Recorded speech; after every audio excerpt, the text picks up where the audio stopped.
Assalomu alaykum, hurmatli teletomoshabinlar, aziz o'quvchilar. Respublika Ma'naviyat va ma'rifat markazi bilan hamkorlikda O'zbekiston tarixi telekanali orqali tarix dars ko'rsatuvini boshlaymiz. Bugungi mavzumiz nafaqat yurtimizda, balki butun dunyoda dong taratgan ulug' olim, davlat va jamoat arbobi Mirzo Ulug'bek haqida bo'ladi. Darsimizni quyidagi 4 reja asosida olib boramiz. Birinchisi, Mirzo Ulug'bekning bolaligi. Osmonga qadalgan nigohlar. Ulug'bek fojiasi. Mirzo Ulug'bek merosining o'rganilishi. Mirzo Ulug'bek Shohrux Mirzoning to'ng'ich o'g'li bo'lib, 1394-yilning mart oyida Sultoniya shahrida bobosi Timurning harbiy yurishi paytida tug'ilgan. Uning asl ismi Muhammad Tarag'ay edi. Bolaligida bobosi tomonidan Ulug'bek deb erkalangan va bu keyinchalik uning asosiy ismiga aylanib qoldi. Buyuk sohib Qur'onning vafotidan so'ng butun merosiy mulki uning o'g'li va nabiralariga o'tadi. Temuriylar saltanatining tepasiga Hirot qarorgohida saylangan Timurning o'g'li Shohrux o'tiradi.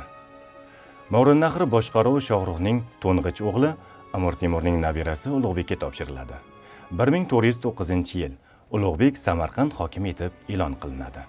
Otasi Shohruxning o'limidan so'ng 1447-yilda Temuriylar sulolasiga bosh bo'ladi. Ulug'bek yoshligida fan va san'at turlariga, ayniqsa matematika va astronomiyaga katta qiziqish bildiradi. Uning aqliy dunyoqarashi kengayishida otasi va bobosi to'plagan boy kutubxona zamin bo'ladi. U yerda ko'p vaqtini o'tkazadi. Ulug'bek o'tkir xotira egasi bo'lib, arab va fors tillarida erkin muloqot qilgan. Turk she'riyatini yaxshi bilgan, adabiy uslublarni egallagan va adabiy bahslarda ishtirok etgan. O'zi ham she'rlar yozgan. Ulug'bekning ustozi taniqli olim, Temuriylar saroyidagi mashhur matematik va astronom Qozizoda Rumiy bo'lgan. U 9 yasharli Ulug'bekka Marog'adagi mashhur rasadxona xarobalarini ko'rsatgan. Yoshlikdagi aynan shu xotiralari bo'lajak astronom kelajagini belgilagan bo'lishi mumkin. Ulug'bek davrida Samarqand o'rta asrlar davridagi ilm-fan o'choqlaridan biriga aylangan. Samarqandda 15-asrning birinchi yarmida Ulug'bekning atrofida G'iyosiddin Jamshid Koshiy, Qozizoda Rumiy, Ali Qushchi kabi taniqli astronom va matematiklarni birlashtirgan butun bir ilmiy maktab vujudga keldi.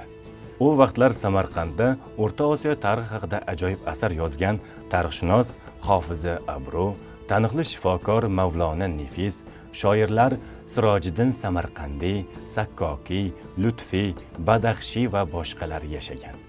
Ular insoniyat aqli, fanning kuchiga ishongan o'z davrining ilg'or shaxslari bo'lishgan. 1417-1420-yillarda Ulug'bek Samarqandda madrasa qurdirib, Registonda barpo etilgan birinchi me'moriy ansamblga asos soladi. Ushbu madrasaga Ulug'bek islom olamining ko'plab astronom va matematiklarni taklif etadi. Qolgan ikkita madrasa G'ijduvon va Buxoroda qurilgan. Ulug'bek tomonidan qurilgan madrasalar universitet vazifasini bajargan. Ulug'bekning Buxoroda qurdirgan madrasasi peshtoqida ilmga intilish har bir musulmon uchun farzdir yozuvi saqlanib qolgan. Ulug'bek astronomiya faniga o'zgacha mehr qo'ygan. Qozizoda Rumiy, Jamshid G'iyosiddin Al-Koshiy, Ali Qushchi kabi astronom izdosh olimlar ko'magida rasadxona bunyod etishga qaror qilgan. Tadqiqotchi olimlarning fikricha, rasadxona qurilishi 1428-1429-yillarda yakunlangan. Bu nodir inshoot o'z davrining o'xshashi yo'q binosi bo'lgan. Yer silkinishiga bardoshlik qilish maqsadida bino qurilishi uchun Ko'hak tepaligining toshli etagi tanlangan. Asosiy asbob sekstant, ya'ni burchak o'lchagich, janubdan shimol tomon meridian chiziqlar bo'ylab mo'ljallangan. Asosiy asbobdan tashqari rasadxonada boshqa astronomik anjomlar ham bo'lgan. Buyuk astronom Ulug'bek rahbarligida va ishtirokida rasadxonaning asosiy ishi Zijji Kuragoni, Ulug'bekning yulduzlar jadvali tuzilgan. Kitobda ushbu Samarqand observatoriyasidan 1018 ta yulduz joylashuvi aql bovar qilmas aniqlikda Geparxdan so'ng ilk bor belgilangan. Astronomik turkum yaratilishi jahon astronomiya fani xazinasiga qo'shilgan ulkan hissa hisoblanadi. Bundan tashqari rasadxonada ekliptikning ekvatorga qiyaligi va yulduz yilning uzunligini belgilash, sinusning bir burchakdagi ahamiyatini, muhim astronomik doimiylikni, virguldan so'ng 18-belgigacha aniqlikda hisoblash bo'yicha ishlar olib borilgan. Ulug'bek o'z ma'lumotlarini bir necha bor tekshirib, uning sonlarini to'g'ri degan xulosaga kelgan. 1437-yil u astronomik yil uzunligini aniqlaydi. 365 kun, 6 soat, 10 daqiqa, 8 soniya. Keyinroq o'zgarishlar farqi 58 soniyada ekanligi aniq bo'lgan. Agar astronomik yil uzunligi 31 million 558 ming 150 soniya ekanligini inobatga olsa, Ulug'bek o'z o'lchamlarini naqadar yuqori aniqlikda olib borganligiga amin bo'lish mumkin. Asosiy vaqtini rasodxonada o'tkazgan hukmdor davlat ishlariga kam vaqt ajratgan. Ulug'bek 1447-yil otasining vafotidan xabar topgach, Balxga jo'naydi. Bu yerda u marhum akasi Boysung'urning o'g'li Alovdavlaning Hirotda Temuriylar saltanati hukmronligini da'vo qilganidan xabar topadi. Ulug'bek Alovdavlaga qarshi yurish qiladi va Murg'obda bo'lib o'tgan jangda u bilan uchrashadi. O'z jiyani ustidan g'alaba qozonib, 1448-yilda Hirotga qarab yuradi. Biroq Alovdavlaning ukasi Abulqosim Bobur Mirzo unga yordamga kelib, birgalikda Ulug'bekni mag'lub etishadi. Ulug'bek Balxga chekinadi va u yerda to'ng'ich o'g'li Abdullatif Mirzo isyon ko'targanidan xabar topadi. Ichki nizolar boshlanadi. Abdullatif Amudaryo bo'yida otasining qo'shinlarini kutib olish maqsadida qo'shin to'playdi. Biroq shahardagi notinchlik xabarini eshitib, Ulug'bek hech qanday jang bo'lmasdan Samarqandga chekinishga majbur bo'ladi. Abdullatif tez orada Samarqandga yetib boradi va Ulug'bek beixtiyor o'g'liga taslim bo'ladi. Abdullatif otasini hibsdan ozod qilib, Makkaga haj qilishga ruxsat beradi. Biroq manzilga yetib bormasdan turib, otasi va ukasi Abdulazizni ham 1449-yilda qatl qildiradi. Buyuk Ulug'bekning fojiali o'limidan so'ng uning yorqin yulduzi so'nmadi. Ulug'bekning sodiq shogirdi Aliqushchi ona Samarqandini tark etishga majbur bo'lib, Ulug'bekning Zijji Jadidi Kuragoni kitobini Avropaga olib chiqib ketadi. Keyinchalik kitob ko'plab olimlar avlodining mulkiga aylanadi. Ulug'bekning ismi va mehnatlari Avropa va Osiyo olimlari orasida mashhur bo'ldi.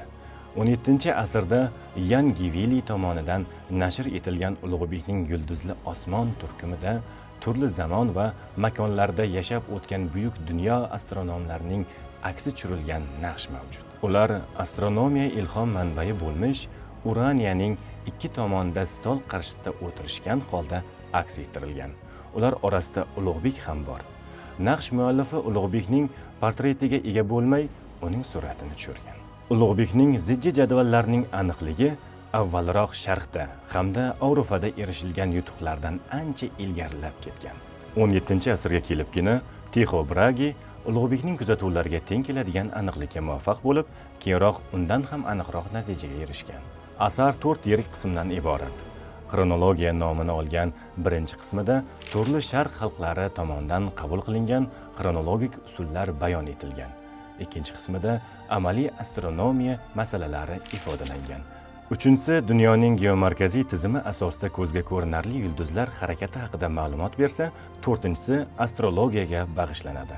Ulug'bek hisoblab chiqqan 1018 ta yulduz turkumi astronomlar va tarixshunoslar uchun kompas vazifasini o'tadi.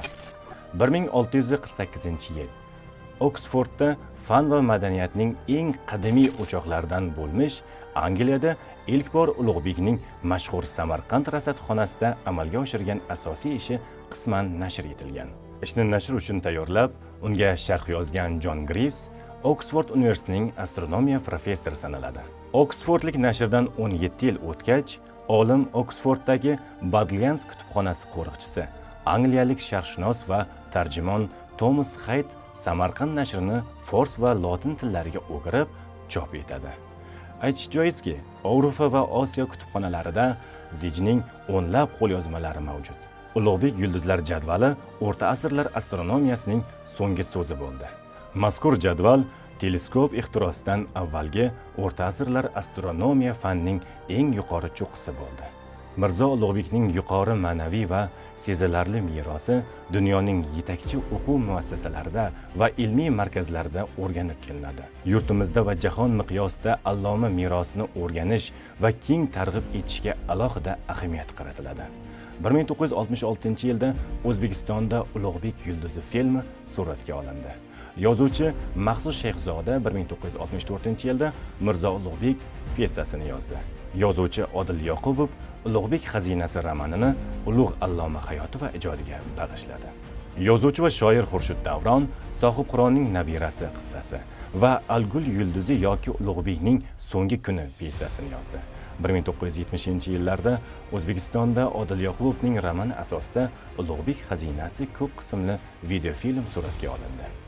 1994-yilda olim tavalludining 600 yillik yubileyi xalqaro miqyosda nishonlandi. Shu sabab xorij olimlari, mutaxassislari va jamoat arboblari ishtirokida bir qator tadbirlar o'tkazildi. 2009-yilda Parijda Mirzo Ulug'bek tavalludining 615 yilligiga bag'ishlangan xalqaro ilmiy anjuman o'tkazildi. Anjumanda 130 dan ziyod olimlar va turli xalqaro tashkilot vakillari ishtirok etdi. O'zbekiston Respublikasi Fanlar akademiyasi astronomiya institutiga Ulug'bek nomi berilgan. Ulug' astronom, buyuk sarkarda va hukmdor Mirzo Ulug'bek merosi bilan qanchalik faxrlansak arziydi. Shu bilan birga bobomizning boy merosini o'rganish va tadqiq etish borasida hali qancha dolzarb masalalar turibdiki, ularni hal qilish siz yoshlarning qo'lingizdadir. Hurmatli o'quvchilar, qadrli teletomoshabinlar, shuning bilan bugungi tarix darsimizni yakunlaymiz. Kelgusi darslarda ko'rishguncha sog' omon bo'ling.